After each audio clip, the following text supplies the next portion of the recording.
June 9th, 1944. Allied troops in Normandy have moved inland. The work of the U.S. Navy and Coast Guard and the combined Allied sea forces has been done. Work not without a price in men and materiel.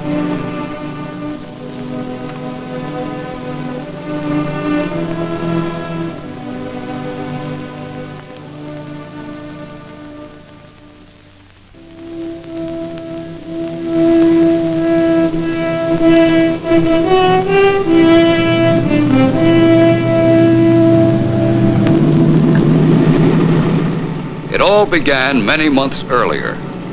In Chesapeake Bay and other sections of the American coast, untested sailors and soldiers learned the task of getting from ship to shore. But that time, the shore was a friendly one.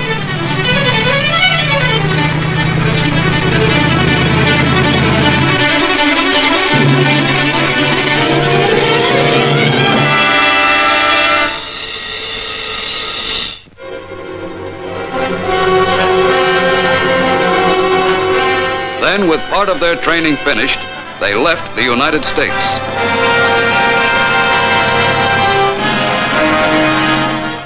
Late in the winter and all through the spring, the great convoys moved eastward across the Atlantic. Aboard all the transports, life was the same. The troops relaxed and waited for the voyage to end.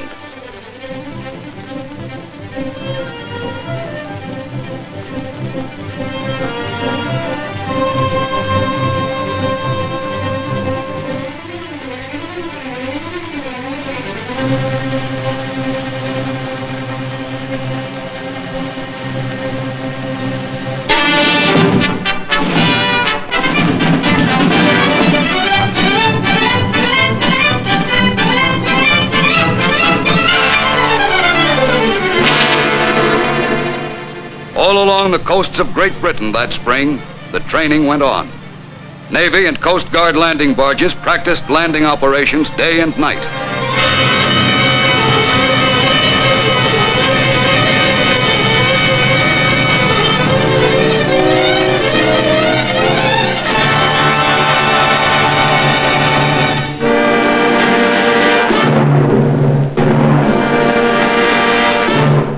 Meanwhile, the larger landing craft, LSTs and LCIs, carried on their maneuvers, learning to land at a given spot at a certain time.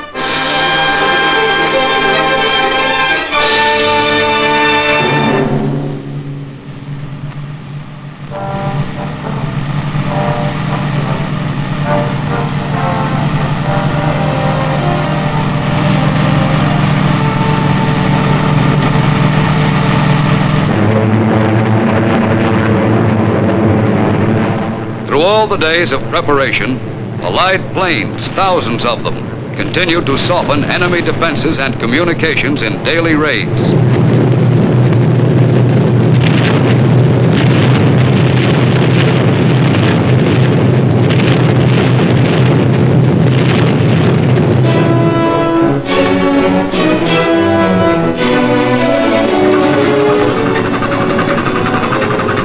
Off the southern coast of England, thousands of ships from all Allied nations are preparing for the invasion signal.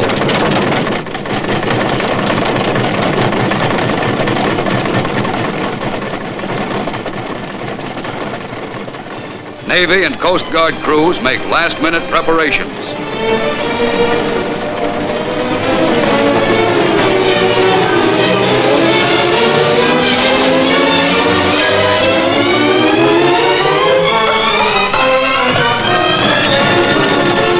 When the K-rations come aboard, everyone knows that D-Day is drawing near.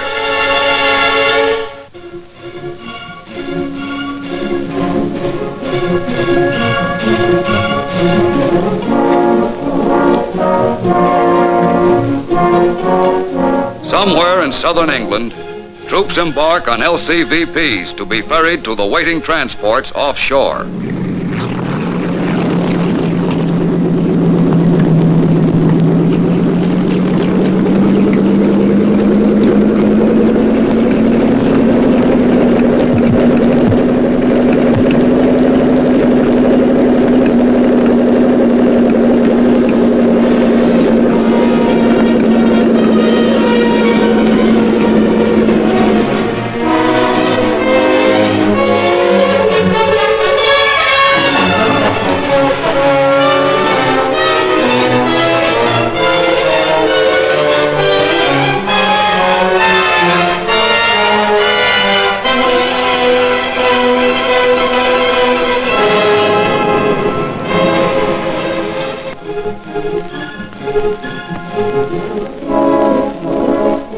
June 5th. The LCIs are loaded. The next time these men step ashore will be on an enemy beach. There's only a little time left to relax.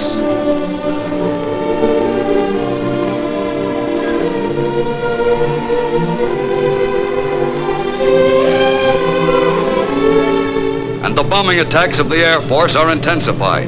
Now the raids are continuous.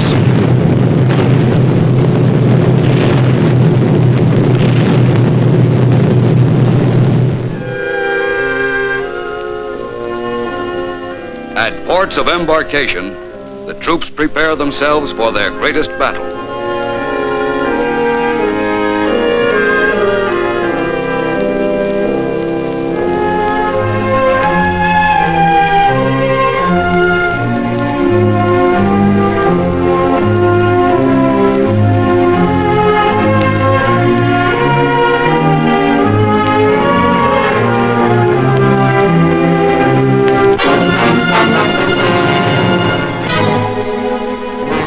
Coast Guard officer briefs his men, and all along the coast, sailors receive their final instructions.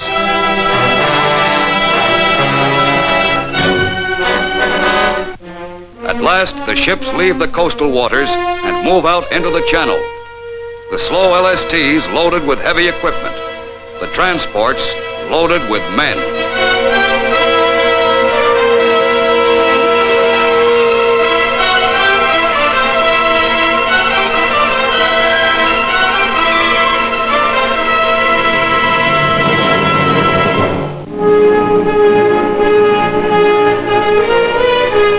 Fast warships screen the mighty invasion fleet from enemy raiders. At 15:30, a Coast Guard flotilla of LCIs leaves, loaded with engineers, medical corpsmen, and infantry.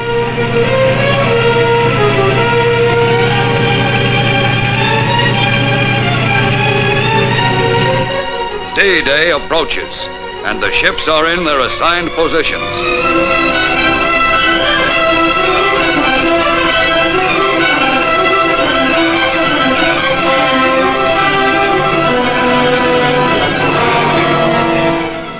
For some of them, like the Coast Guard manned transport Chase, it is the fourth invasion in European waters.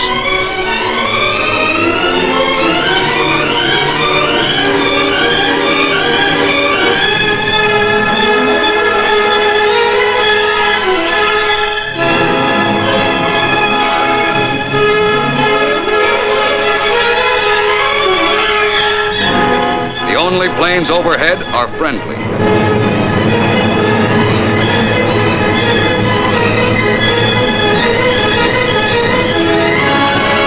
From the 83-foot Coast Guard rescue boats to the Navy's powerful battle wagons, the invasion fleet is moving towards France.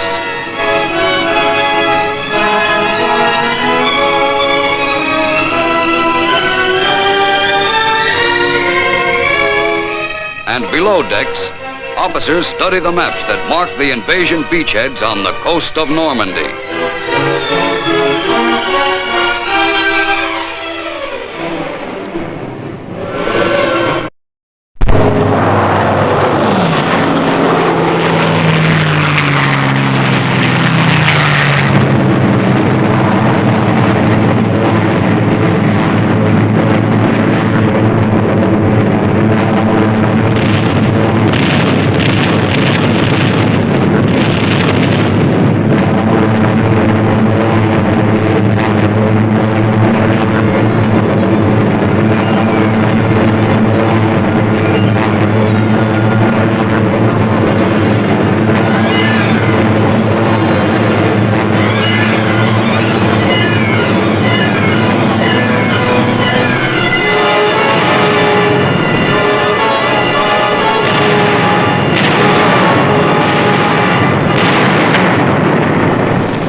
Some of the landing barges are stopped by concrete obstacles built far out in the water by the enemy.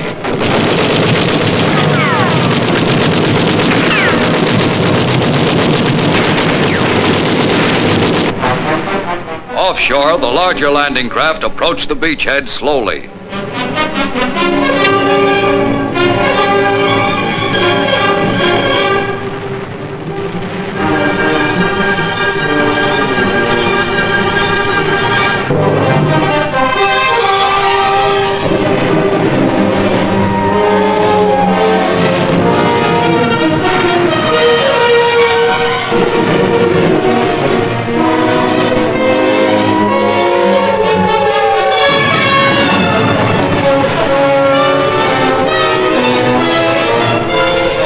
Aboard the LCIs, the troops prepare to land.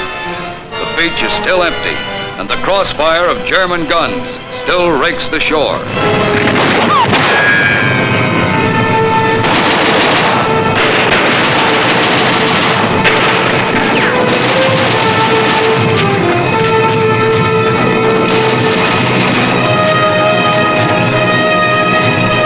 Out of enemy firing range, the LSTs wait to move in until the beaches are cleared.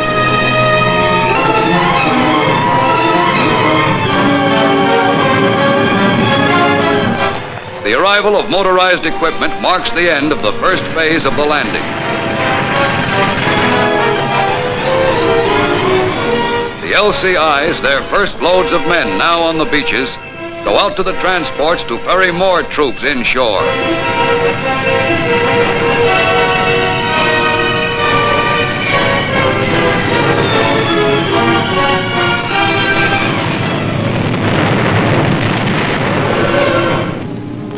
Still waiting beyond gun range, the LSTs unload supplies on smaller LCTs.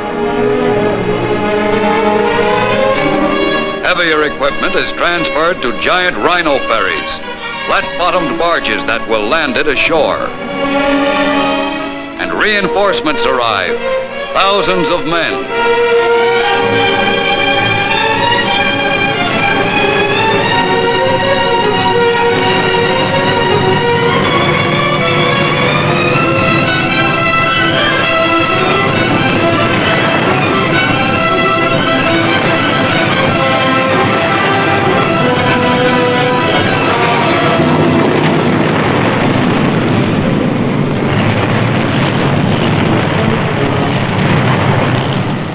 Defeated and disarmed, the first German soldiers captured in France wait until someone has time to evacuate them.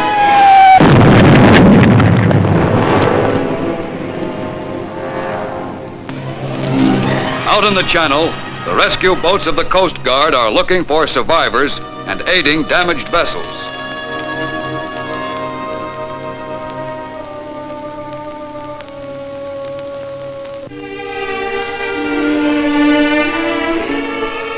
And the hospital ships are waiting for the wounded.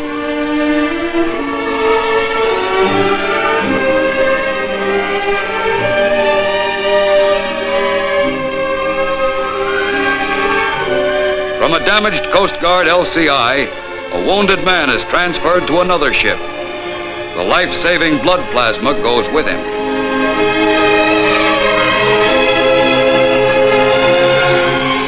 Another Coast Guard manned LCI, badly crippled, could not reach the shore, and its wounded are removed.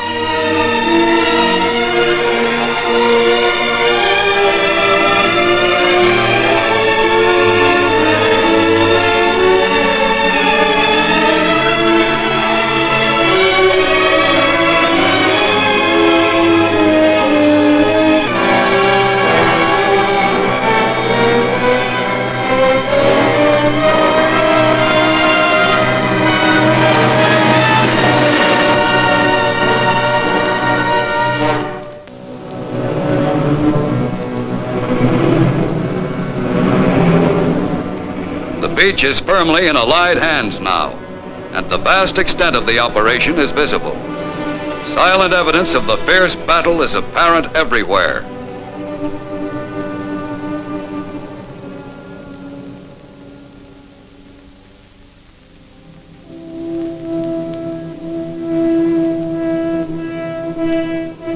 But in a few days, many of the damaged ships will be afloat again.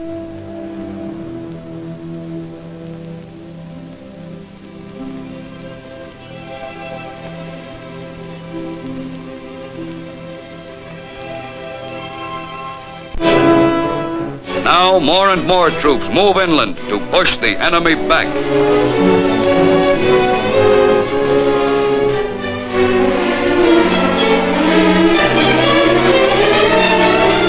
And the LSTs land their cargoes on the beach.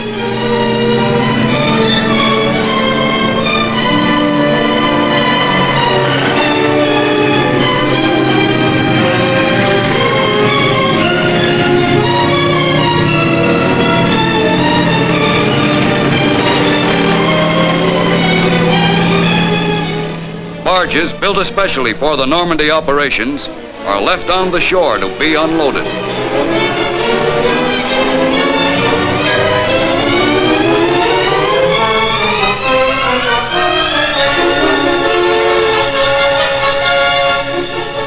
During the daytime, there are only Allied planes in the air.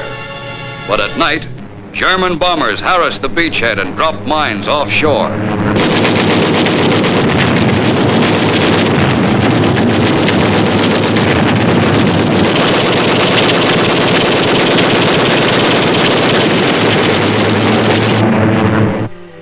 Out of sunken block ships, artificial harbors have been built.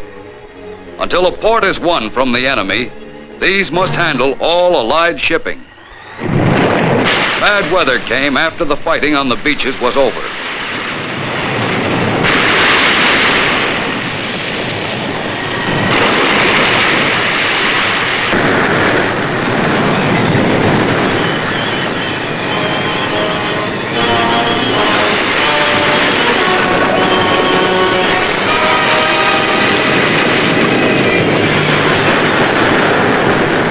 The heavy storm left a trail of damaged ships.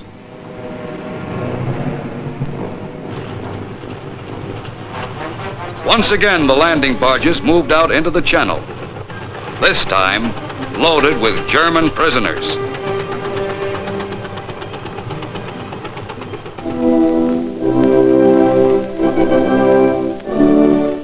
In England, prisoners board a Coast Guard transport. And ships which have carried thousands of American soldiers overseas now return westward with a different cargo, with men who were beaten and captured in Normandy.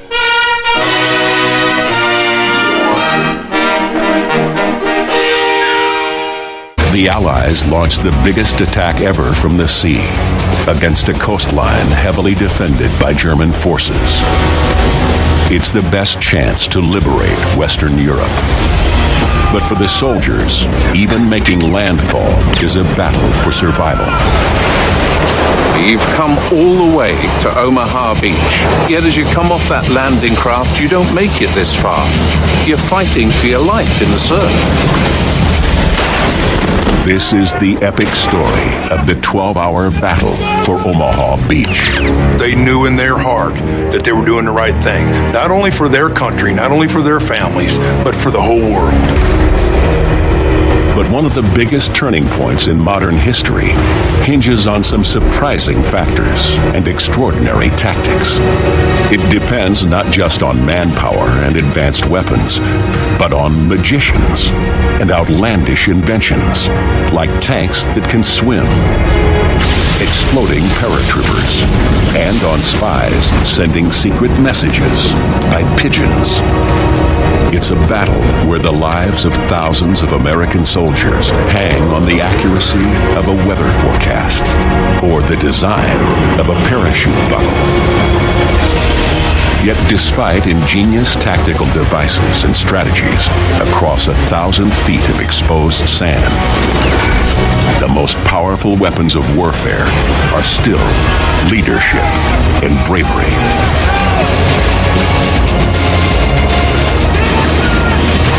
D-Day. Who survives and why?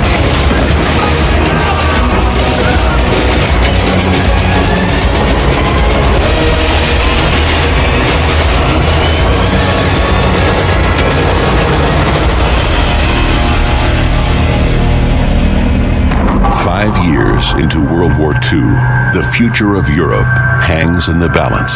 Hitler's Nazis occupy the mainland. Together with its allies, America is spearheading the fight. It's 6 a.m. on the French coast. 8 companies of American troops, the first wave, wait to go into battle. As they approach the landing beach, codenamed Omaha, hundreds of men are praying, knowing that what awaits them is a wall of guns, a killing zone, and possibly death. Among them is 19-year-old Hal Baumgarten. I'd say the boat was very quiet. They knew what they were going to face. Like nearly everyone in the landing craft, D-Day is Hal's first action. Although he has no idea now, in the next 12 hours, Hal's life may depend on what he ate for breakfast. The physics of water. And a 2-inch piece of wood.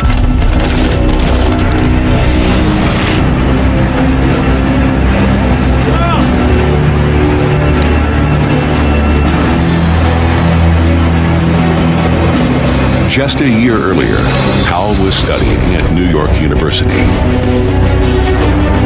He was a promising baseball player. Then he was drafted. I wrote a letter home to my sister. Don't expect me to come home. I expected to die. One reason Hal wants to fight is because of his faith. I'm Jewish, and I saw all the newsreels. The Germans going into towns and forcing the people to wear Stars of David. Like all Jewish soldiers, Hal's given the option of changing the religion listed on his dog tag. That way, if captured, he might avoid Nazi persecution. But Hal has other ideas. I drew a large Star of David on the back of the field jacket with the Bronx, New York written around it, so they'd have no trouble identifying me. Hal and his fellow GIs are headed for Omaha Beach.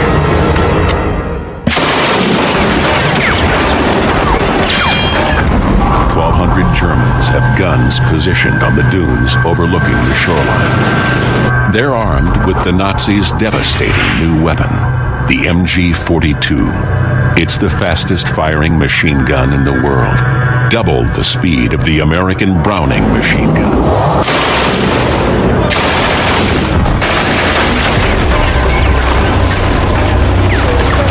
The MG-42 is so fast, you can't hear individual shots.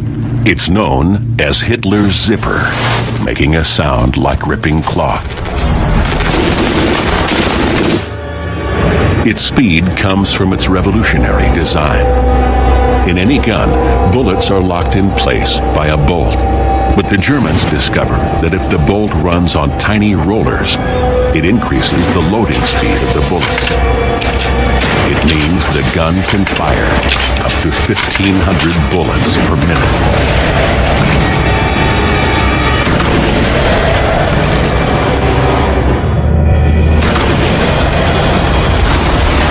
That's 25 bullets a second at a speed of over 2,000 miles per hour, heading straight toward Hal's boat. But there's not just one MG-42 here. There are 5. It means Hal's landing craft could be hit by 125 bullets every second. When a real machine gunner tactically employs that machine gun the right way, it's an absolute nightmare. One of the very first things you got to do in combat is look for the enemy's machine guns and take it out. Take it out immediately. Hal and the men must somehow take out these guns. They approach the beach under the intense fire. They're taking on so much water in the heavy swell, they're starting to sink. And their lurching boat triggers another problem: seasickness.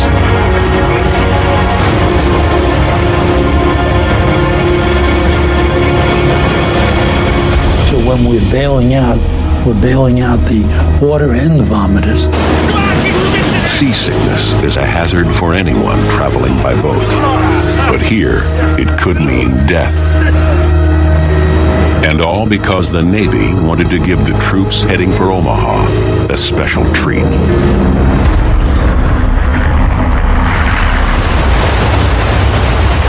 Sailing over from England, the Navy crews decide to give the soldiers a hearty pre-battle meal. A smorgasbord of steak, pork, chicken, sausages, beans, bacon, eggs, ice cream, candy, and donuts. All washed down with coffee. And don't play with it, just eat it. The Navy believes a full stomach will raise the soldiers' morale. You can eat that.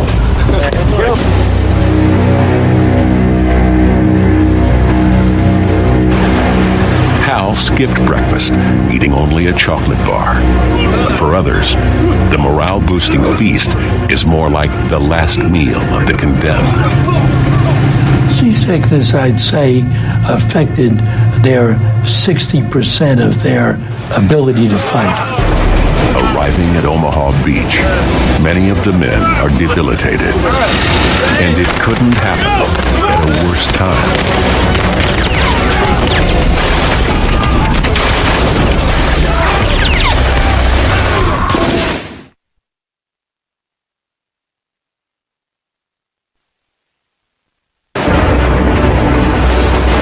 D-Day, 6:38 a.m. Thousands of American GIs are landing on Omaha Beach. They're cold, tired, and many of them horribly seasick. One who's not ill is 19-year-old rifleman Hal Baumgarten. The landing craft he's on has gone as far as it can, beaching in the surf. When the ramp went down, it was a signal for every gun on that beach to zero in on the exit to the little boat.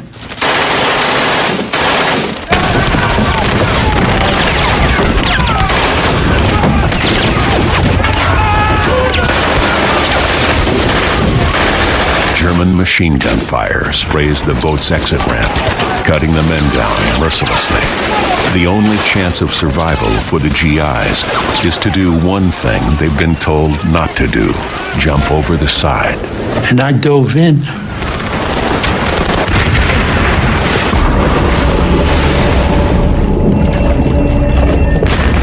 Seasick and weighed down by up to 100 pounds of equipment, men desperately leap into water up to 10 feet deep. Bob Sales has wanted to be a soldier since he was a boy. But before he's even fired a shot, Bob's drowning, weighed down by his assault jacket, ammunition, and field radio. When I hit the water, I went straight to the bottom. I felt that I was drowning. And that's when I really panicked, because the water was deep. Well, when I hit the bottom, I got rid of the radio, and I still had the assault jacket, which had to be done with, or I wasn't going to make it. Exhausted, sick, and underwater, Bob sheds his jacket just in time. And I give myself a big push. In just a few seconds, I was back up top. Those soldiers who escaped death in the water learned a bitter lesson that day. The more seasick you are, the less agile, and the more likely you are to drown. They just went straight down to the bottom. I saw them drowning.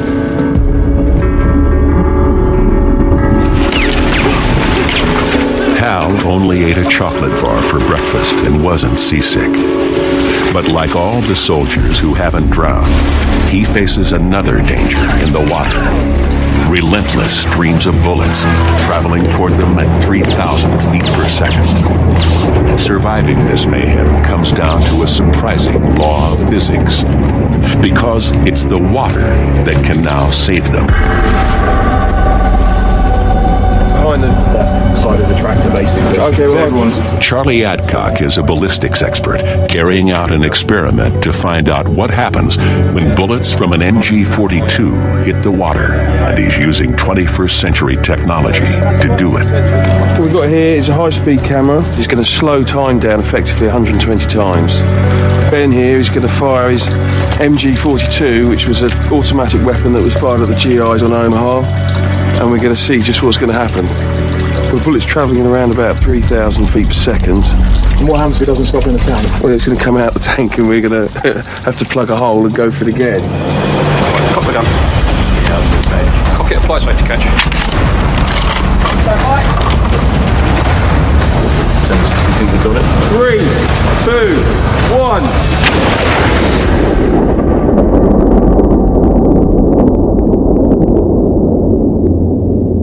The water resistance is so great, it brings the bullet to a standstill in less than a yard.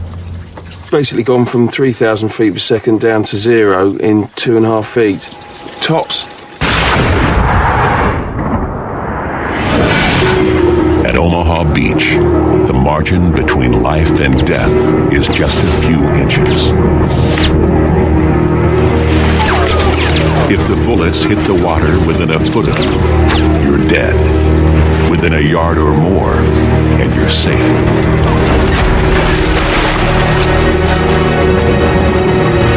The soldier's mission is just 2 minutes in. Of the 1,450 soldiers that came in that first wave on Omaha Beach, it's estimated that over a third were casualties within the first hour.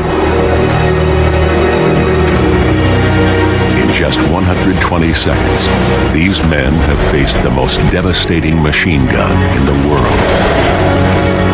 Many escaped death by jumping out of their landing craft, only to drown under the weight of their own equipment.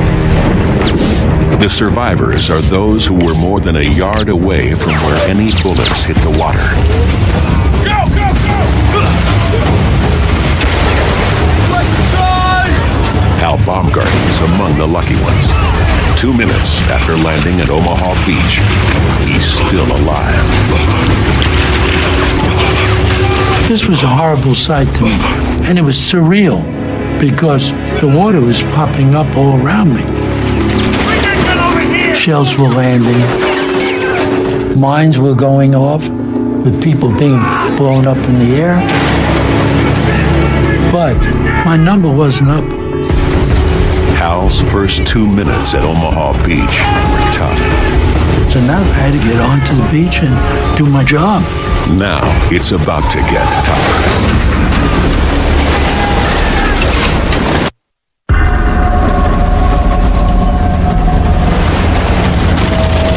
June 6th, 1944. Omaha, the bloodiest beach on D-Day. It's now 6:42 a.m., 10 minutes since the start of the landings. And things are going badly.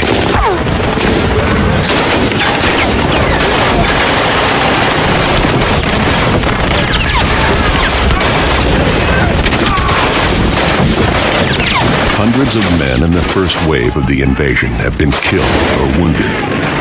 Many others are sitting ducks in the water, and they haven't even reached the hardest part, the beach. The men will have to cross the exposed beach under continuous machine gun fire. It's a death zone of 1,000 feet, the length of over 3 football fields. At different stages, they'll face different dangers. For the first 600 feet, they'll have to get past obstacles like hedgehogs and snakes. At 800 feet is a seawall and rows of barbed wire. Then minefields with 17,000 mines. Finally, after 1,000 feet, they'll reach the dunes at the back of the beach. Only then can they start to attack the Germans. Very surreal. You're crossing that beach. You've seen it in movies, but never happening to you. This is happening to me. The infantrymen are alone and unprotected on the beach. But there is a plan to help them. With tanks. If the Allies can get tanks on the beach before the soldiers, they will give cover and can attack the German defenses. But landing craft carrying tanks are vulnerable. They need a way to get tanks ashore on their own. So Allied inventors come up with an ingenious idea. A tank that swims. This is a duplex drive, or DD tank. An amphibious assault vehicle. The DD tank was the kind of crazy idea that springs up in wartime. It was a Rube Goldbergish device. It was a regular Sherman tank driven by propellers in the water with a canvas screen on it that was held up by pneumatic cylinders. And the crazy thing is, it actually worked. In the months leading up to D-Day, the amphibious tanks are tested and pass with flying colors. They'll be used to sail ashore during the assault, rising out of the water to surprise the Germans. At the start of D-Day, the tanks sit 6,000 yards offshore on giant landing craft. One of the tank commanders is 24-year-old Sergeant Don Lucy. He's from a large Irish family in California, the youngest of 6. Don's a 6'3" gentle giant of a man who loves his German Shepherd, Duke. Everyone knows Don as Babe. Don's job is to put a DD tank onto Omaha Beach as part of a group of 32. Once on the beach, there should be a tank every 50 yards, providing cover for the infantry. But there's a problem. The waves in the channel are up to 6 feet high. The amphibious tanks have never been tested in conditions like these. Whilst they worked on a calm lake or a quiet harbor, it was a different matter when the seas were heavy. It's almost suicidal, yet the planners have no choice. In the weeks before D-Day, the Allies have secretly assembled a huge army in southern Britain. Any delay increases the chances the Germans will discover their plan. Meanwhile, the weather's been bad for days with heavy wind and rain. The Allies can't launch in this. They need better conditions, and soon. This was bad news for the Allied planners because the invasion could not wait. The Germans would find out about the plans. It was a big problem. Suddenly, from out in the North Atlantic, comes secret intelligence. Special naval ships. They're not here to fight, but to measure the wind and barometric pressure. They offer clues about what'll happen to the weather 2,000 miles away in the English Channel. And they send back a tiny but crucial piece of information. The readings suggest a break. One day when the weather will improve slightly. June 6th. The success of the invasion and the lives of thousands of American soldiers depends on the accuracy of a single long-range weather forecast.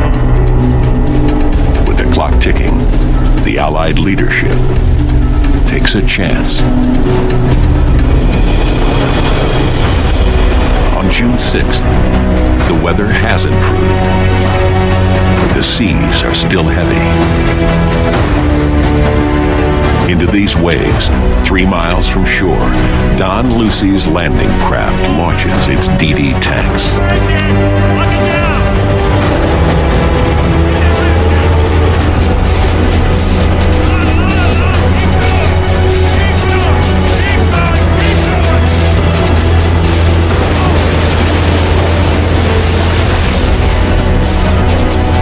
Don's tank is afloat and swimming, for now. But the canvas shroud isn't designed to cope with 6-foot waves. Almost immediately, water started coming over and through the shroud. And the crew started to bail, not only to save the tank, but their own lives.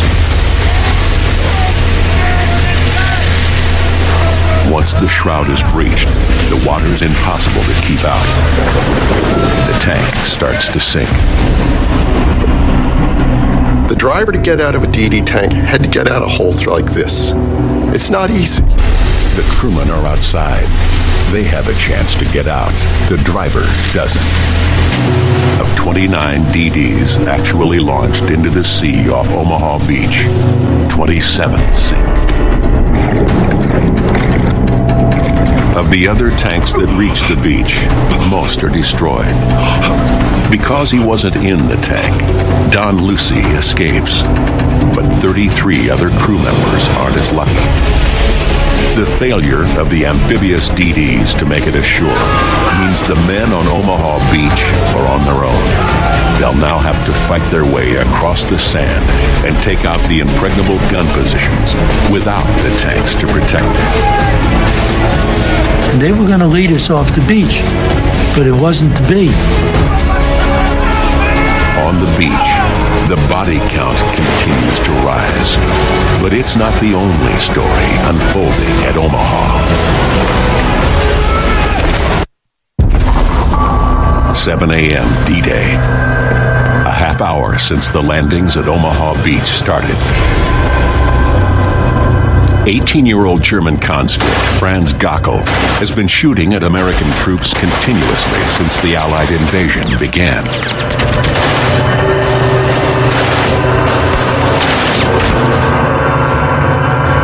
Gockel is firing from a large concrete bunker overlooking the beach. It's part of a network of 14 fortified positions built on top of the dunes. A product of German military foresight.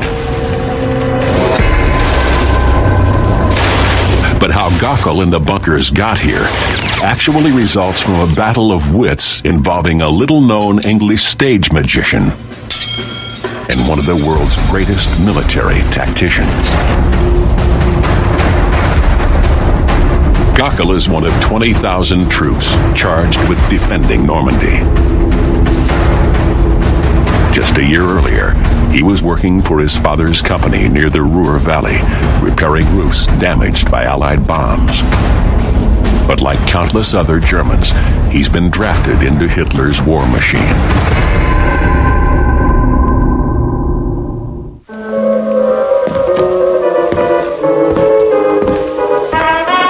For Franz Gockel, this bunker is also home. Inside the concrete guard post, he and his comrades sleep, eat, listen to music, and relax. By D-Day, they've been here for months. The fact is that the soldiers that were sent to Normandy to man the Atlantic defenses looked upon it as an easy posting. You had good food, you had comfortable quarters, pleasant surroundings. You weren't fighting a very hard war at all. In fact, none of them really ever seriously thought they'd be called upon to defend this coast from an invasion. The soldiers weren't alone in their thinking. Very few in the German High Command believed the Allies would attack the Normandy coastline. But in fact, they're victims of one of the greatest tricks in military history.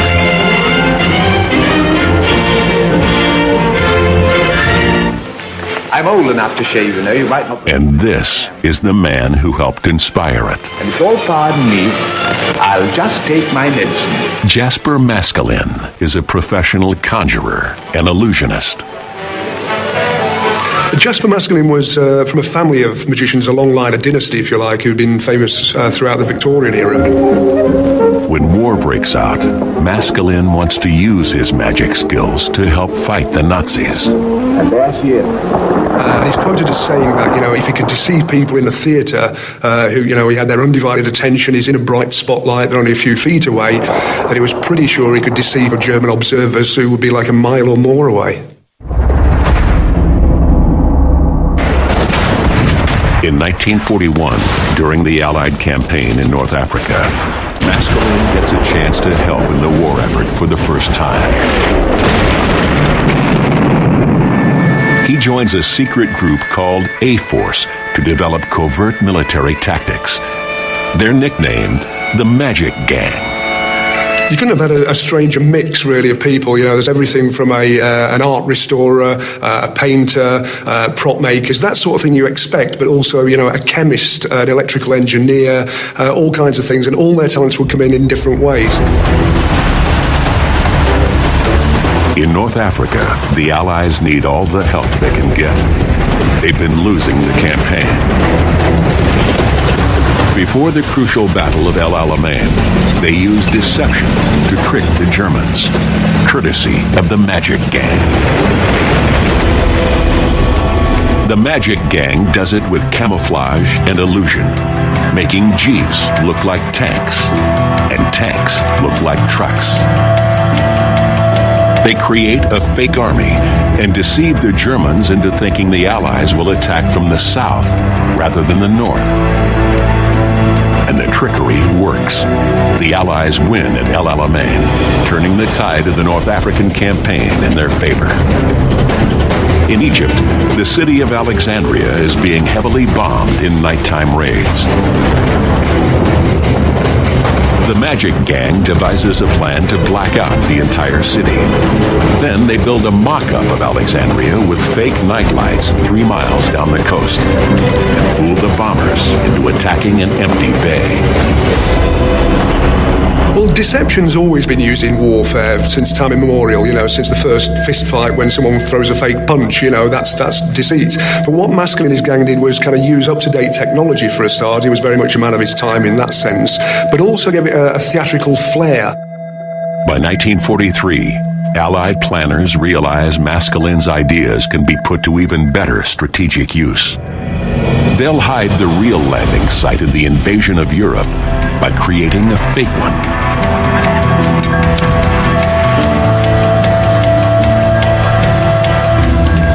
The Allies want to invade the Normandy beaches. But to reduce the German defenses there, they stage an elaborate ploy, suggesting they will cross the English Channel at its narrowest point, the Pas de Calais. They'll use Maskelyne's tactics to assemble a fake army in southeast England, across from Calais. They built fake outbuildings, fake landing craft. They even had inflatable tanks. They got General Patton to come and pay several high-profile visits, just in the hope that German espionage would notice that, or indeed with all the fake equipment that a reconnaissance plane would see it and convince them that there was a build-up in that area when in fact it never actually existed.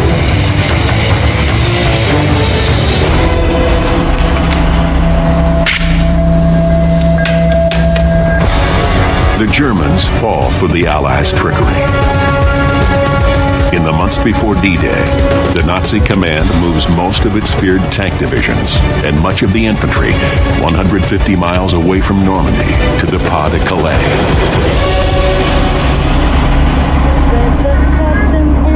The Allies' deception is working perfectly. The Germans leave a part of one division to defend Omaha Beach. Franz Gockel is one of a small force of 600 men, but not for long.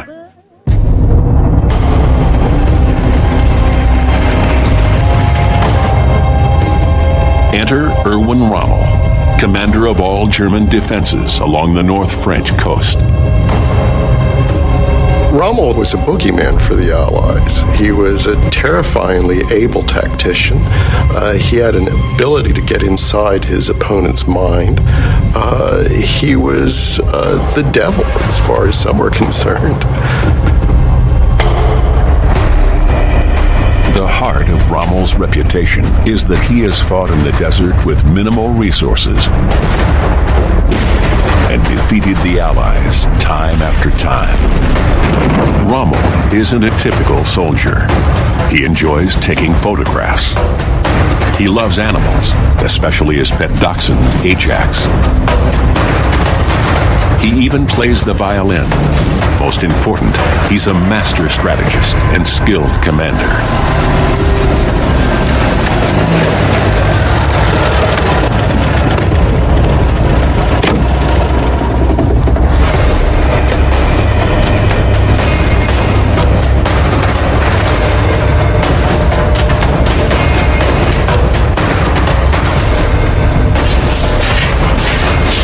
Rommel's known for whipping his troops into shape and drawing the most from them.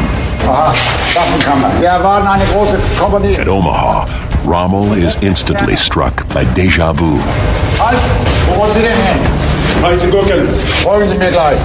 Rommel arrived at Omaha and had a kind of revelation.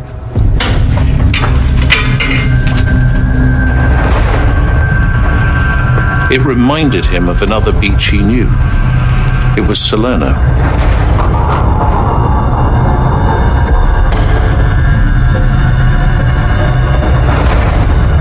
Salerno is the beach the Allies successfully used to invade Italy in 1943. Thousands of troops landed there in an amphibious assault which overwhelmed the Germans. Like Salerno's beach, Omaha has the same gradual curve to the shoreline, and it also has a shallow gradient, both ideal for landing craft approaching the beach from the English Channel. Rommel thought that these were exactly the same kind of features that the Allies might choose again when invading France.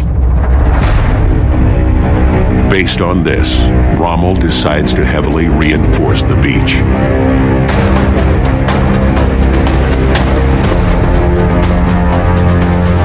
Over the next few months, Omaha Beach undergoes a transformation. The bunkers are upgraded into fortifications. In just 6 months, Rommel increases the number of defensive obstacles on the beach to 3,700, one for every 2 yards. And then he sends more troops to Omaha, many experienced war-tested veterans, doubling the number of defenders on hand to 1,200.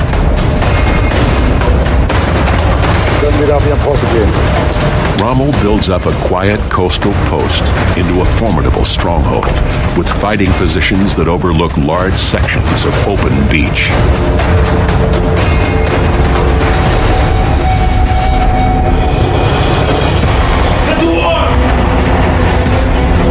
On June 6, 1944, Rommel's suspicions are confirmed.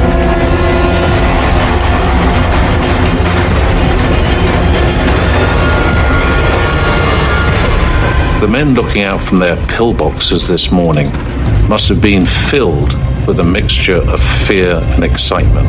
Emerging over the horizon, the vast fleet was approaching.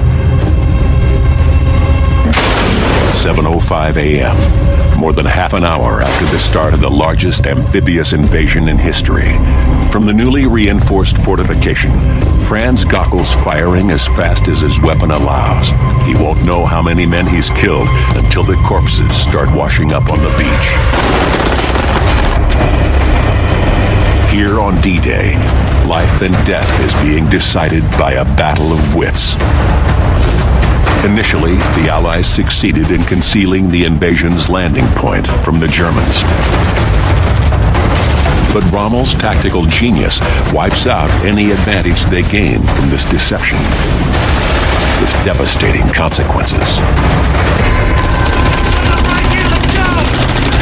Now, Hal Baumgarten is at the start of the Omaha Beach killing zone. In the chaos, Robert Garment, his best friend in the Army.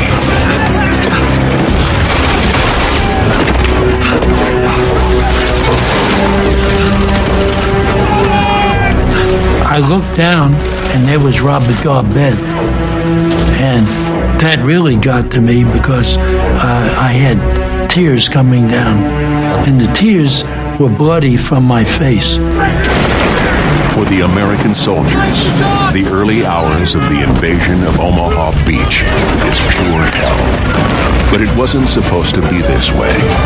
In fact, the Allies had a plan to wipe out all the German defensive forces. But one thing stopped them.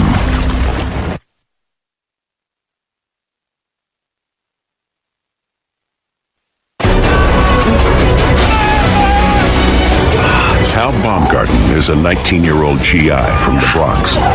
He began D-Day thinking he might die.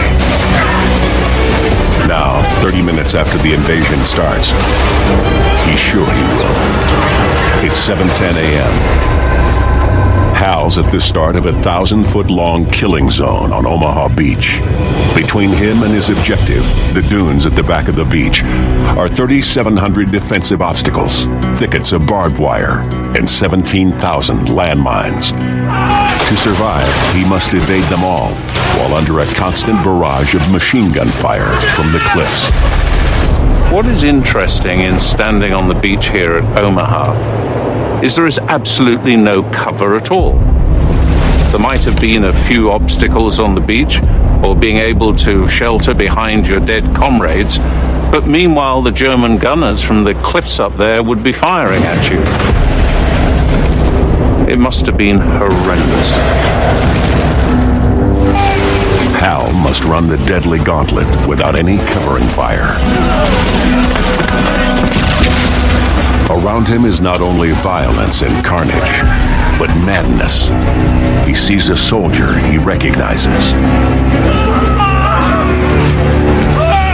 And he was without his helmet. He had a gaping hole in the left side of his forehead. His hair was streaked with blood. He knelt down, started praying with his rosary beads, and the machine gun up on the right cut him in half.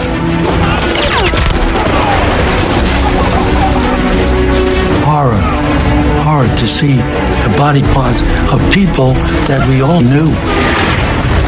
You could smell the burning flesh. There were men yelling for their mothers. It was a horrible scene. A horrible scene that's about to get worse. Among the others witnessing the chaos is a young medic, Virgil Mounts. While not yet 20, like some other soldiers at Omaha Beach, Virgil has a secret. He's underage. Virgil Mounts was only 15 years old. He lied to get in, took his brother's license. He never should have been here. When he should have been back home in school, the 15-year-old Virgil is responsible for saving lives on a battlefield. The shells started coming in.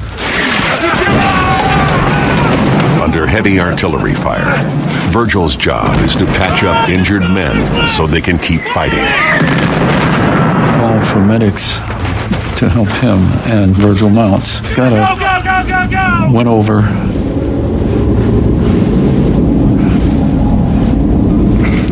That's a rough one to talk about. Went over trying to treat this wounded man. The shells were still coming in. The Germans are firing scores of shells every minute at the soldiers on the beach. When an artillery shell bursts, it breaks into thousands of fragments, some small, some large. These travel outwards at over 3,000 yards per second, devastating for nearby soldiers. The fragments can even pass through one body into another. And the shell that landed blew fragmentation through the body of Virgil Mounts. But Mounts was dead immediately. That's something I can never get it out of my mind, and it's as vivid as a photo of it right here in front of me, because you never forget that kind of thing. As tragic as Virgil Mount's death is, the real tragedy is it might have been prevented. That's because the Allies knew the kind of heavy artillery the Germans had to defend Omaha Beach, and had planned to take it out earlier that morning.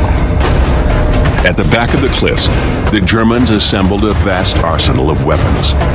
There are 30 anti-tank guns, 17 heavy mortars, and more than 20 field guns. These are the kind of fortifications the Germans used to house their weapons. The Allied planners knew the type of weapons that were in here and the power of them, and they had to come up with a plan in order to neutralize them.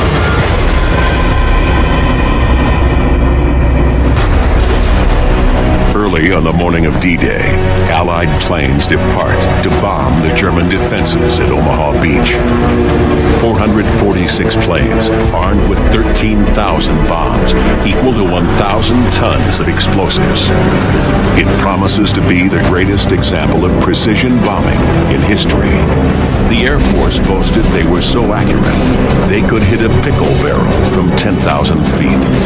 And this was a chance to prove it. But with low, thick clouds, the bombers have to rely on radar, a relatively recent invention, to hit the coast. The Navy doesn't trust it and is worried about the bombs hitting the Allies' own ships waiting in the ocean. When the Allied heavy bombers approached the beach, the cloud cover kept them from seeing their actual target. Because of the threat of them actually dropping short and hitting the fleet offshore, they'd been told to delay. Wait until you're certain you're over the beach. Wait for 5, wait for 30 seconds, then drop. A delay of a few seconds can change everything. For a bomber at 10,000 feet and traveling 150 miles per hour, a 5-second delay means its bombs will miss their target by a quarter of a mile.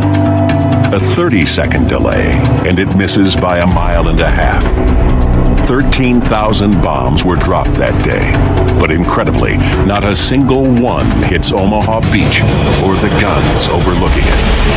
It's the single biggest failure of the Allied plans for D-Day. Oh my God, nothing is working.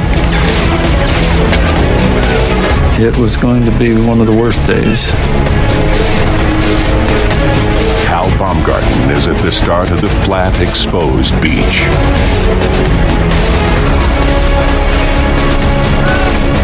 And I said to myself, I got to get off this beach. Hal sets off on a treacherous race across the sand. I was thinking to myself, how is it going to feel when a bullet goes through me? How does it feel to get shot?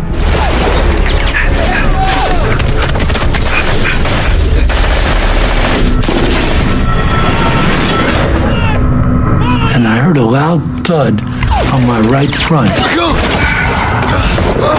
So I hit the sand behind the hedgehog. I hope it's like my arm or my leg, not in my body. I turned my rifle over. There was a clean hole through its magazine section, and it had 7 bullets in it. So my bullets had saved my life.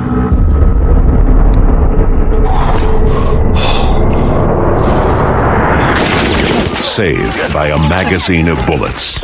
A remarkable stroke of luck. By 7:30 a.m., the end of the invasion's first hour, the battle for Omaha Beach is an all-out disaster for the Allies.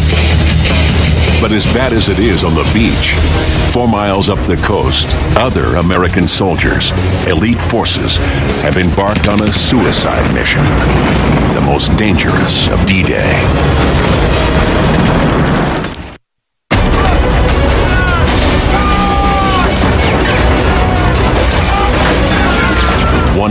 After landing as part of the largest amphibious invasion in history. American soldiers find themselves at death's doorstep.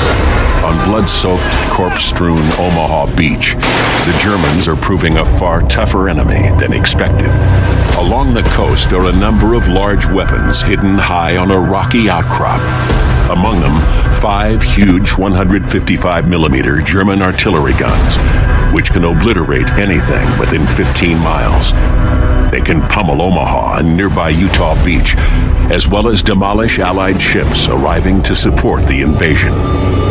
Those guns could have taken out the transports as they approached the coast. Each transport is packed with thousands of troops, and within that 15-mile radius, they are all vulnerable. The artillery guns must be destroyed, but they're perched on top of 150-foot-high cliffs. The job of taking out the guns calls for a special breed of men. Men trained for high-risk suicide missions. We knew it was going to be dangerous. We believed that we were able to do the job. This is part of commando training. You can do anything, we were told. George Kirchner is a young lieutenant in the U.S. Army's elite Rangers. Before the war, George was a high school dropout, working in an ice cream shop. When war came, he enlisted in the Army, and his life changed. He proved himself an exceptional officer candidate and was accepted into the Rangers for special operation missions.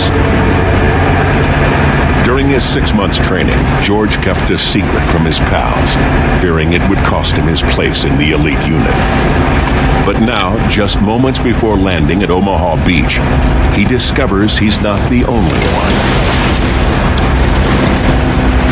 It became more important to see the enemy and shoot them when they're shooting at you. The Rangers must scale 150-foot cliffs under constant gunfire. Given the odds, they know many won't return from the mission. Any cliff assault is challenging, if not probably one of the most difficult objectives to take. You have to climb 150 feet to the top of the cliffs whilst being shot at, and then once you're at the top, you have to fight your way to the guns themselves. I'd say in a complexity of 1 to 10, 10 being the highest, it would be at number 10.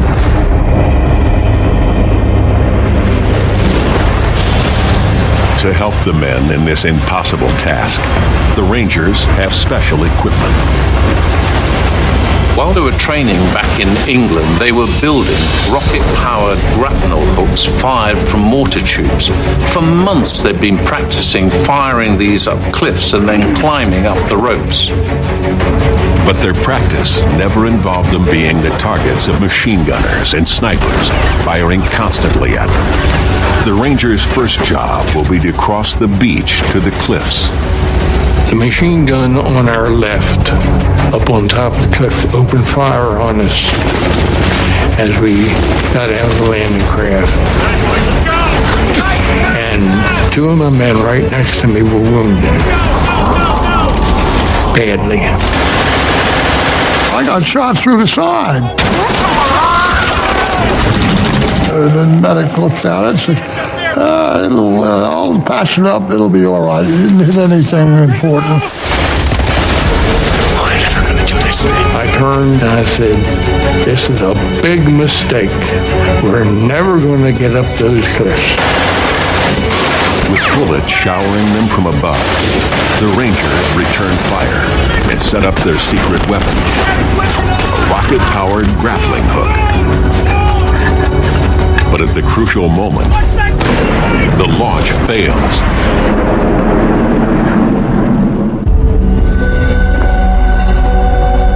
This is an experiment to explain what happened, using an exact replica of the grapnel firing mortar. What we're going to do is we're going to insert the grapnel into the mortar, and we're going to launch this up this cliff face, which is very similar to the cliff face at Pont de Hoc, and we'll see what happens. 3, 2, 1.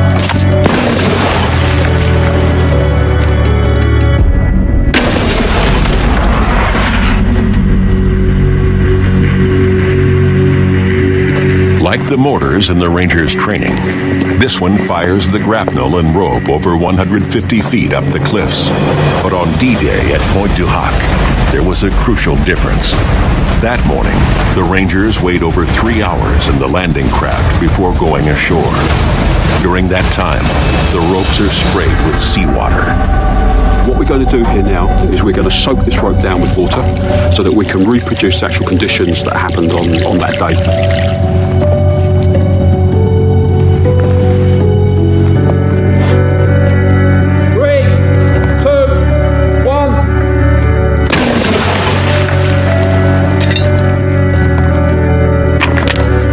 Hasn't gone very far at all, obviously explained by the fact that the rope is soaking wet and it slowed the grapnel down as it flew through the air. Just a few hundred fluid ounces of water is enough to prevent the grapnel from reaching the top. At Pointe du Hoc, it's the difference between success and failure. So yes, it's to me that's what happened on that day. That was one of the problems that they had. But of the 60 ropes the Rangers have, 19 are dry enough, and a handful of grapnels make it to the top of the cliffs. Kirchner is up one of the ropes immediately. I just went. Even though the rope was wet, it didn't bother me. I probably went up in 15, 20 seconds.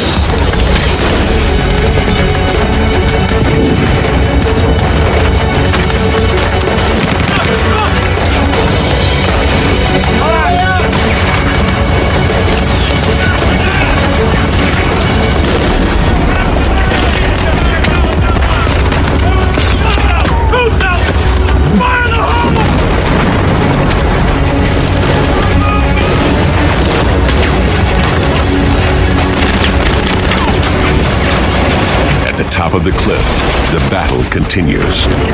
Breaking through, the surviving Rangers fight their way to the guns. Finally, they find them. But Kirchner and his comrades are in for a shock. The Rangers have fought through heavy gunfire and taken 20 casualties getting there, only to find the Germans have tricked them. There are no artillery guns, just a pile of telegraph poles. It's a gun, not a gun! Here were crack troops who'd been preparing for this for months. They were determined to succeed. They were pumped up with adrenaline. And finally they reached their objective to find it was all in vain. They must have been gutted. The demoralized Rangers now realize they face an enemy with fearsome firepower, while also skilled in deception. It's an enemy that's about to unleash its full arsenal on Omaha Beach.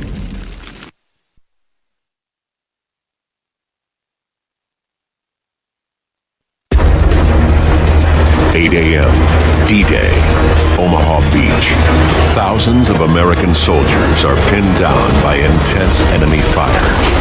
One of them is Hal Baumgartner. Over the last 90 minutes, he's zigzagged 700 feet across a 1,000-foot wide exposed beach.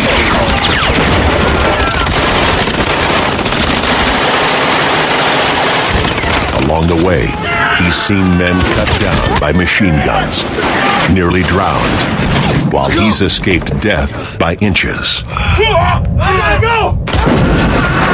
Now comes bombardment by artillery. It was very, very frightening.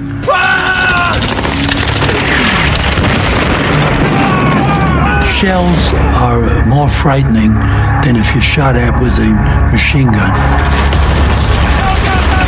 because it's coming from the unknown.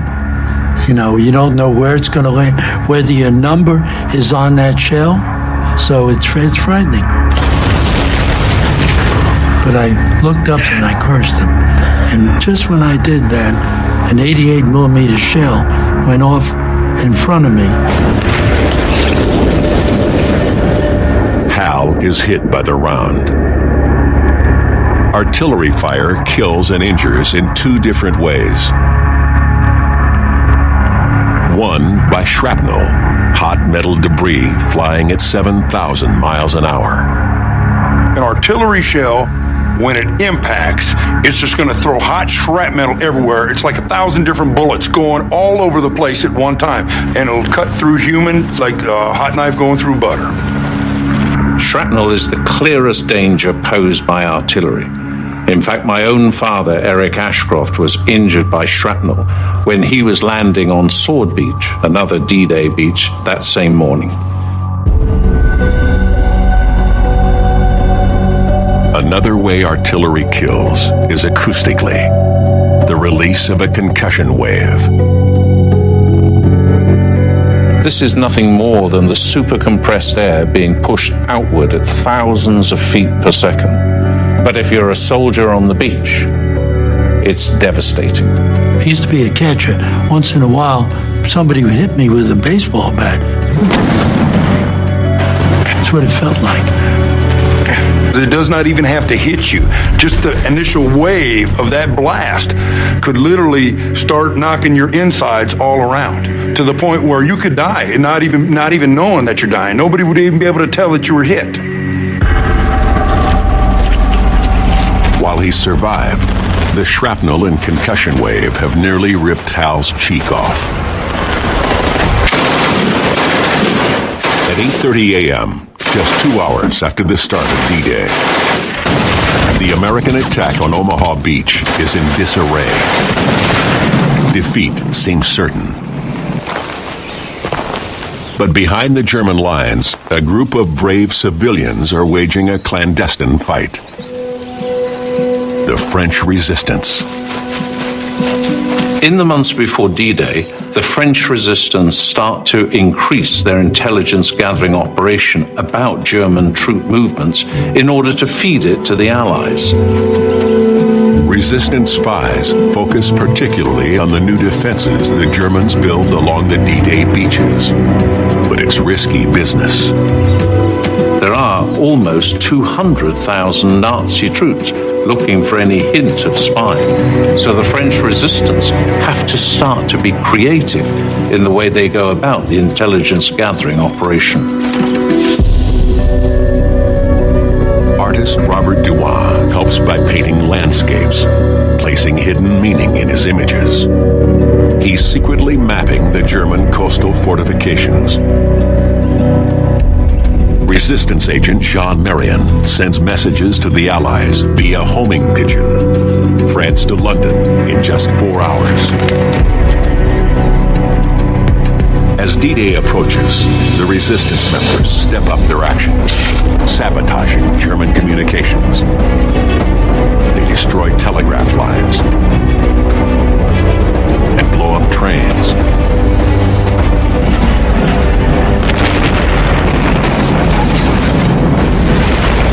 But as the resistance becomes bolder, the Germans become more vigilant. In the weeks prior to D-Day, the Germans strike back with a vengeance. They shoot the spy pigeons.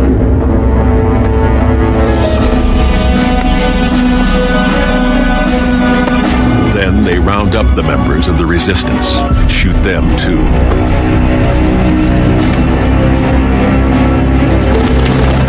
By then, the resistance has done its damage. On the beach, without communications, the Germans find it harder to bring in reinforcements. If only the Allied forces can break through at Omaha. But for Hal Baumgarten, the battle there is going from bad to worse. Severely injured by artillery fire, his only refuge is the seawall ahead of him. Some 800 feet along the 1,000-foot-wide beach. Here, the survivors gather, their hopes fading.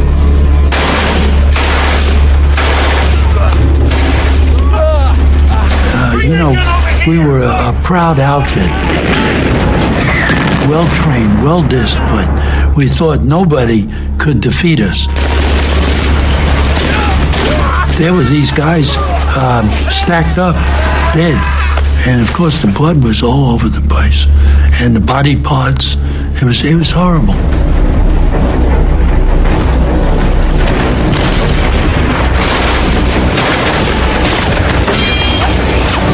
I said, why not me? When am I gonna get a bullet in me?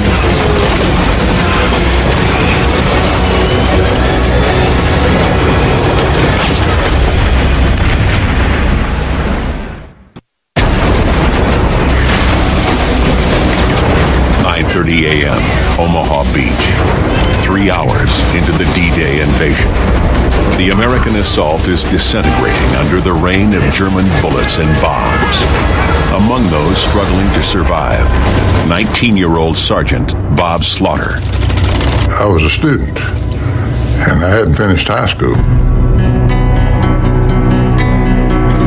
We decided that we would like to have an adventure, I guess. We got more than we had bargained for, I'll tell you. Bob and his buddies are pinned down at the seawall, and confusion reigns. We lost all of our officers. We lost all of our non-coms. We didn't have any leadership. It was just a bunch of guys like me, do the best you can.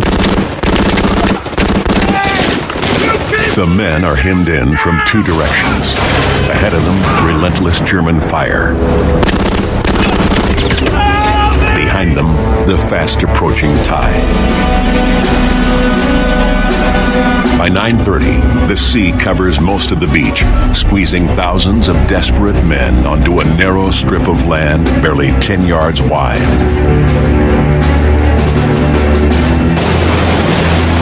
Hemmed in, under fire, the men are easy targets for the German gunners. But there is help from other Allied soldiers inland.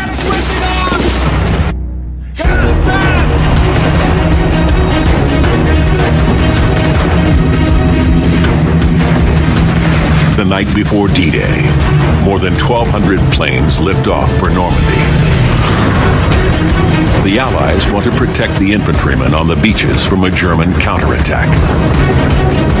So they launch a major preemptive airborne assault. This is the first wave of paratroopers. But these are no ordinary soldiers. 3 feet tall, made of rubber, with bombs attached. The Allies drop mannequin parachutists designed to fool the Germans. They burst into flames on landing, while Special Forces men play the sound of gunfire through loudspeakers to simulate a major attack. The Germans fall for the ploy. So German reserves are sent out to intercept these exploding dummies. Hundreds of men are sent out in one direction when they should have been heading in completely the opposite one.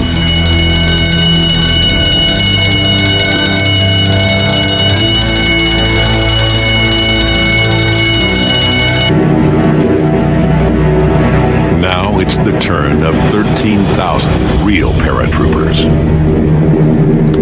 This is the 101st Airborne.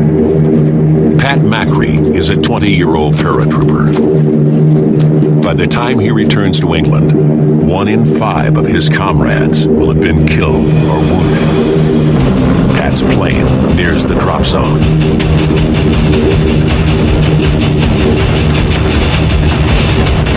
The mood changed completely. Also, the ride changed. It became bumpy, erratic, veering to the left, veering to the right, and then tracers, and then ack.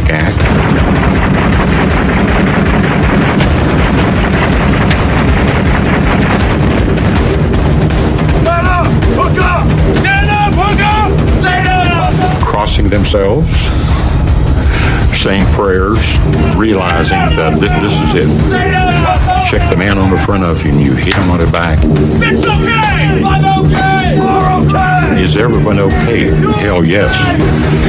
Stand at the door. And there's hardly any pause. Freedom!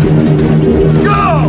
almost as one, like a liquid poured out of the plane. All of a sudden, the static line grabs and it whips you and pulls you back, and there's a tremendous jerk. And then I had a sense of quietness and peace.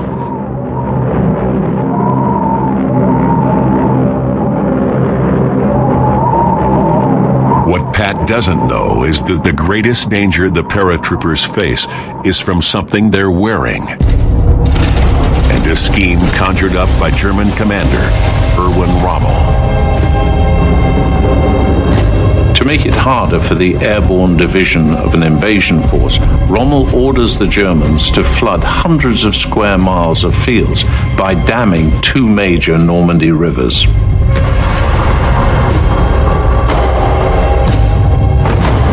Hundreds of paratroopers now land in water, dangerous enough on a normal parachute jump.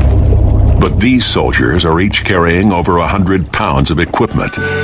Each one's survival depends on escaping his harness. On D-Day, Allied paratroopers landed on either side of the beachhead. Americans on one side, British on the other. The American equipment was released with 3 buckles and a strap. The British had a single quick-release mechanism that enabled them to get out of their harness.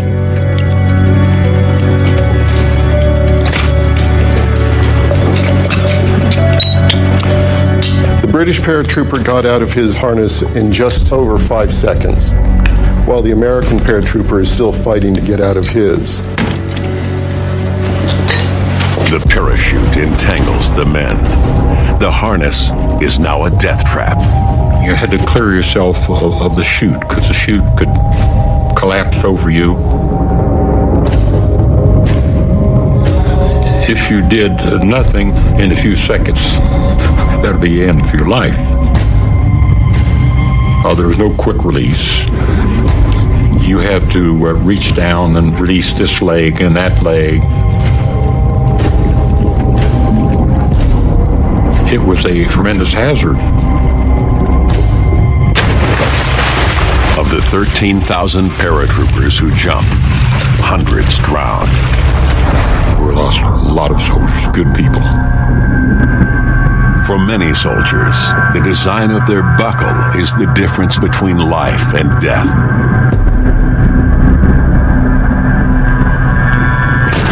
As in any battle, some small twists of fate have the greatest of consequences. But back on Omaha Beach, one quality found on the field of battle is about to change history. Sheer bravery.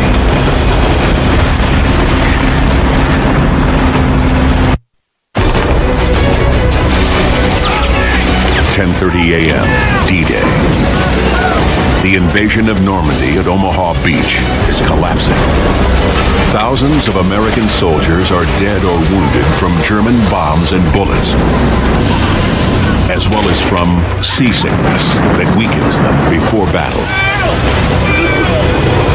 Drowning caused by the weight of their equipment. Amphibious tanks that sink in rough seas.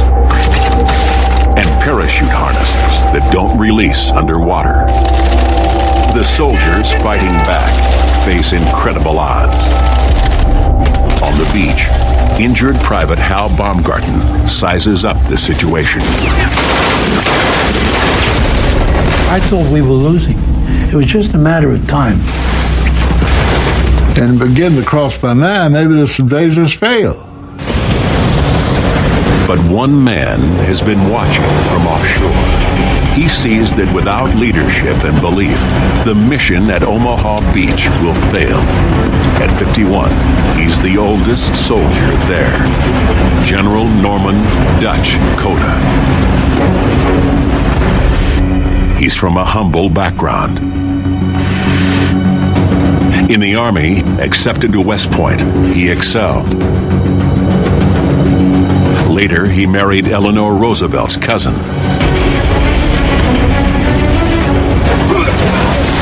Now, a few hundred yards off Omaha Beach, Cota realizes this is the defining moment of his career, and he acts. Cota knows he has three priorities. One is to inject some leadership, two is to get his men off the beach, and three is then to take the attack to the Germans.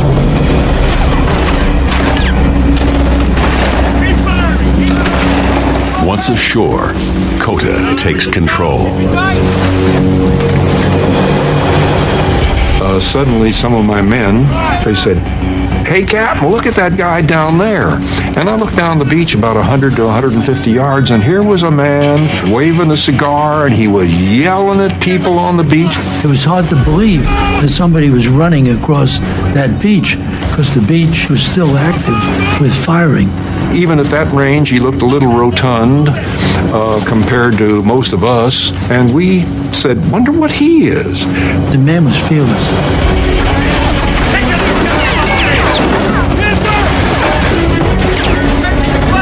What he decided at that point was, okay, what I need to do is to take charge of this situation, because I see death and destruction and chaos, and I need to take charge here because no one is. We're gonna get to that desert and we're gonna break out of this beach. Cota was up, he was talking, he was encouraging the people, imparting some of his bravery into them. He said, "We can't stay here. We got to go inland." As he was leaving me, he turned and said, "I know you won't let me down." But leadership also requires strategy. Just beyond the seawall, there were two lines of barbed wire. Cota needed to get his men through them and across the open ground beyond before they could start to attack the Germans in their gun positions. Getting through the first line of barbed wire is relatively simple. The challenge is to cut through the second line, 10 yards up the hill. For that, Cota has an answer.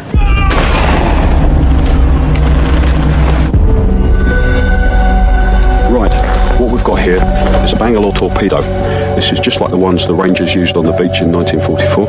And as you can see, it comes in two parts. The first part is a steel tube like this, and it's filled with around about 75 pounds of TNT. You can see that it's got like a bullet-headed end to help it get through barbed wire entanglements and what have you.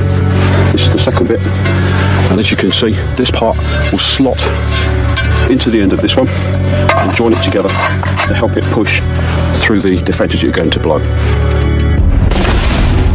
For soldiers under fire, the key is speed. The Bangalore torpedo must blast through the wire quickly. Time to test the weapon.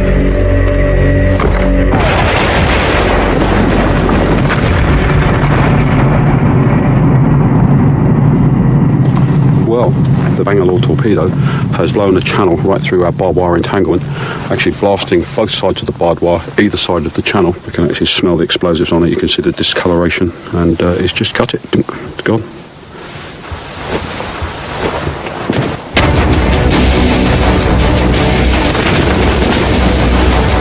The Bangalore torpedo can do the job for Cota and the men, but it must be put into place.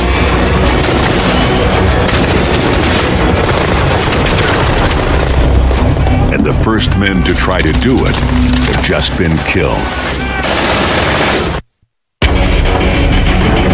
When General Dutch Cota arrived on Omaha Beach, he faced an almost impossible task. American soldiers are pinned down on a narrow strip of sand, trapped by Germans on one side, the sea on the other. Weary and wounded, they're close to giving up.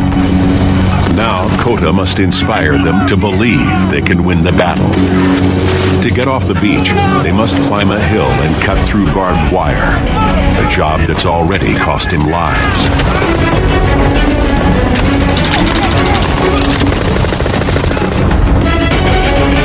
Help seems just offshore. 12 warships able to fire on the German bunkers in support of the men on Omaha Beach.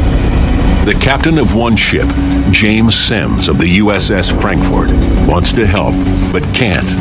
He's under orders to hold off. His job is not to save soldiers on the beach, but to protect the vulnerable fleet of troop ships stationed offshore. For the moment, that leaves General Cota and his men on their own. The first part of Cota's plan to get off the beach works. They blow a hole in the barbed wire barrier.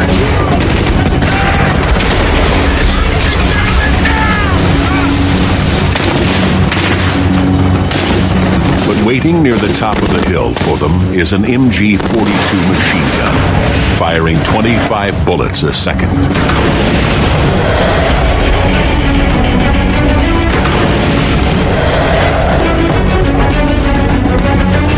One of Cota's men volunteers to charge the fastest machine gun in the world.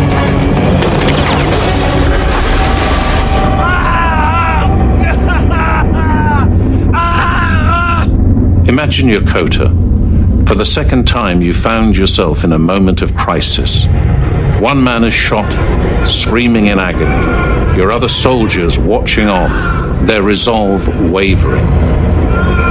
What do you do?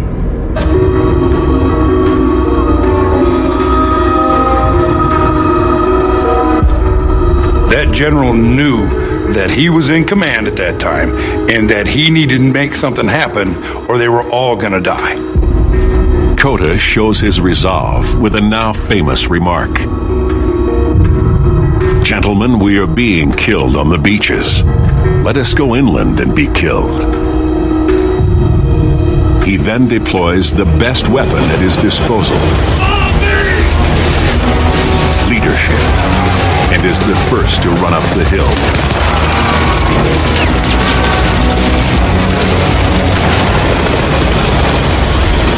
One commander's decision leads to action that inspires his men.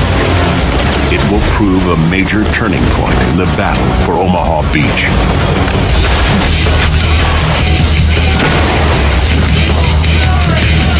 Cota leads the charge. Meanwhile, 10 miles offshore, another critical decision is being made. Out on the ships of the D-Day fleet, some of the senior officers are trying to follow the battle. As this actual footage of the beach shows, hundreds of men are dead or injured on the sand and in the surf. The senior officers are on the verge of giving up. By mid-morning, they're considering whether to move some of the troops they have left onto another beach. The senior officers face a strategic dilemma. Use the destroyers to protect the troop ships, or use them to attack the Germans on the beach. Then news starts to come through that some of the troops are starting to break through the German lines. After hours of holding back, the Navy commanders finally give the order to engage. Commander James Sims of the USS Frankfurt is allowed to head full speed to shore. Full steam ahead. Sims takes the Frankfurt so close to the beach, he risks scraping its hull on the seabed. Just 800 yards offshore, the Frankfurt turns broadside and fires. The attack begins. The shell came over me. You heard whoosh, a whooshing sound, and then boom.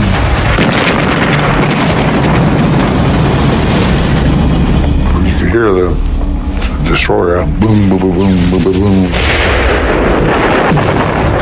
What you want to do is shake hands with the skipper of that ship. For the men, it's a moment of relief. 11 other warships joined in the attack. After hours facing imminent defeat, the battle at Omaha Beach is finally turning for the Americans.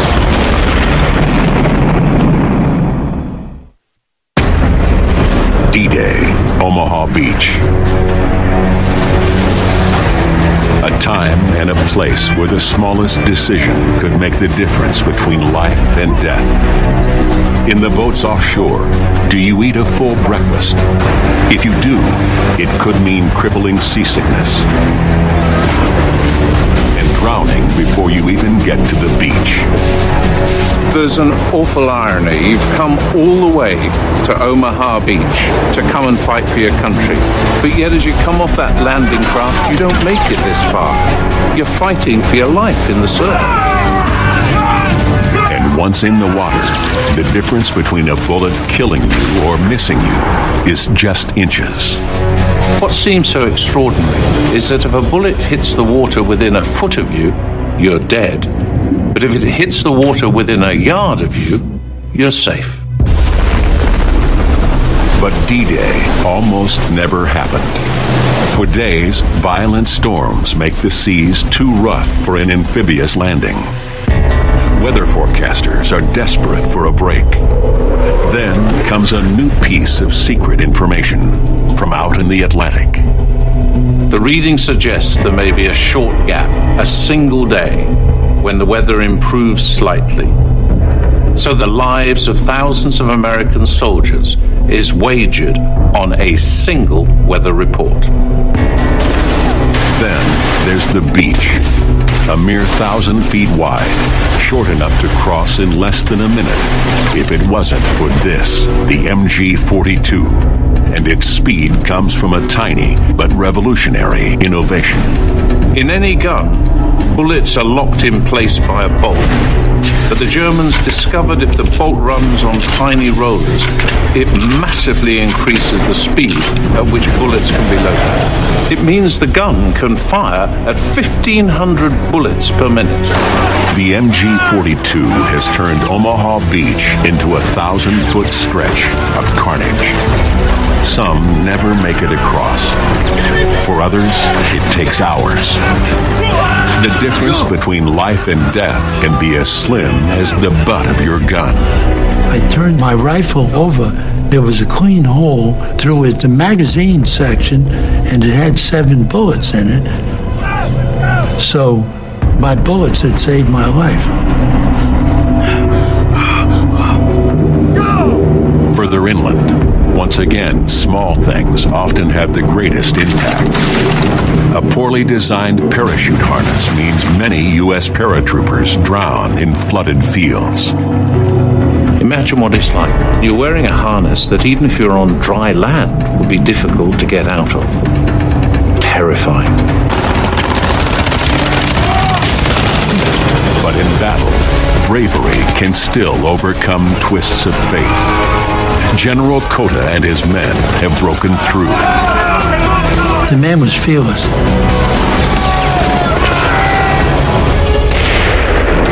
Supported by naval fire, they cut a route inland. An army of men can now pour into France. And the liberation of Western Europe begins. What's so astonishing is that in the days after D-Day, 200,000 more men were landed, bringing in 3 million tons of supplies. A logistical exercise that the world had not seen before and has not seen since. This is an aerial photograph of Omaha Beach taken at noon on D-Day. It's high tide. You can see the waves lapping against the seawall, the landing craft, abandoned tanks and vehicles in the surf. But between them, you can also see hundreds of dots. Each one is a body, a dead American soldier washed up onto the beach.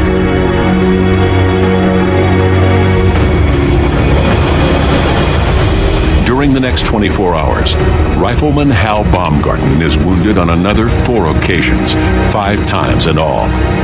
He would recover from his injuries, but one wound lingered. I had severe guilt for surviving because I kept saying, why me? A lot of people, when they pray to God, they say, why me? Why have I got this disease? Why isn't God helping me? But in my case, it was reverse. I said, why me? Why did they die and I survived? No one knows exactly how many American soldiers died at Omaha Beach. Historians estimate over 2,000, with at least that many wounded. And Omaha was just one of 5 beaches where the Allies landed that day. In all, some 10,000 Allied soldiers were casualties. 4,000 Germans also died, as did 3,000 French civilians. D-Day was a great cause.